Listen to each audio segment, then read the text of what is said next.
Hi there and welcome to eTraining's Absolute Cell Referencing tutorial. Sometimes Excel or spreadsheets can try to be very intelligent and they make things a little bit difficult for us when we're trying to paste formulas. That's particularly more difficult if we have lots of formula that we need to paste and lots of columns to populate.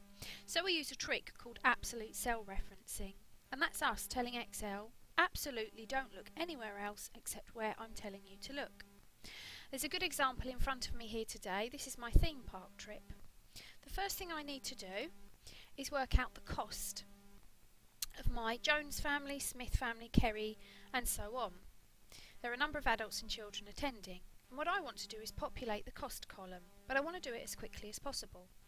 So the first thing I do is start by popping in the cost of the Jones family using a formula. We start with equals and our open brackets. We click on cell B4, that's the adults, and we times the number of adults by the adult cost, which is I7. We then add that to C3, which we're going to times by the cost of the number of children attending. We close our brackets, hit return, and our cell is now populated with the cost for the Jones family. That's £110.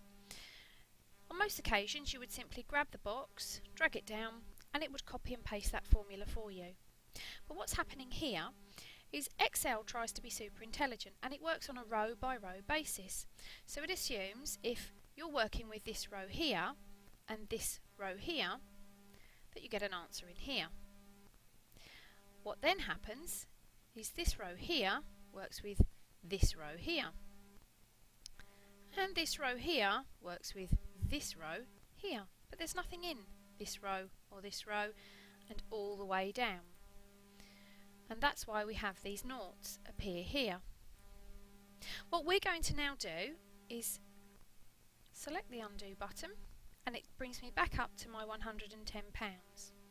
Little trick I'm going to show you is the way that you tell Excel absolutely don't look anywhere else except for the table that I'm telling you to look in. And the cells that we want it to look in, and only look in, because those are the cells that apply to our formula, are I7 and I8, the cost of our adult tickets and the cost of our children's tickets.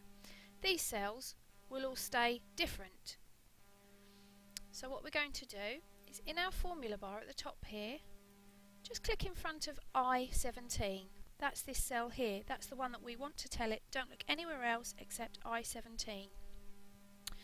At the top of your keyboard you have some function keys, F1 through to F12. Sometimes if you're working on a laptop you may only have F10.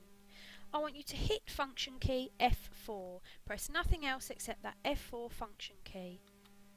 And you'll see that surrounding your I and your 7 you have these dollar signs.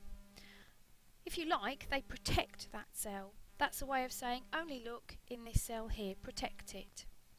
Then we want you to click in front of I8, and we're going to do the same again. Press that F4 function key and our little dollar signs appear.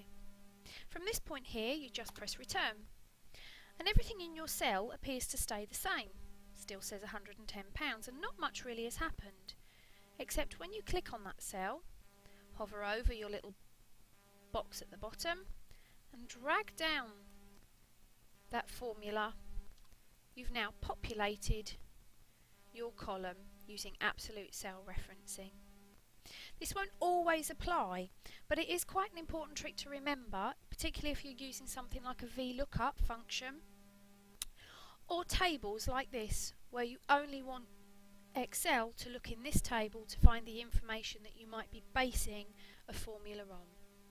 Good luck with your ICT, and good luck with using absolute cell referencing.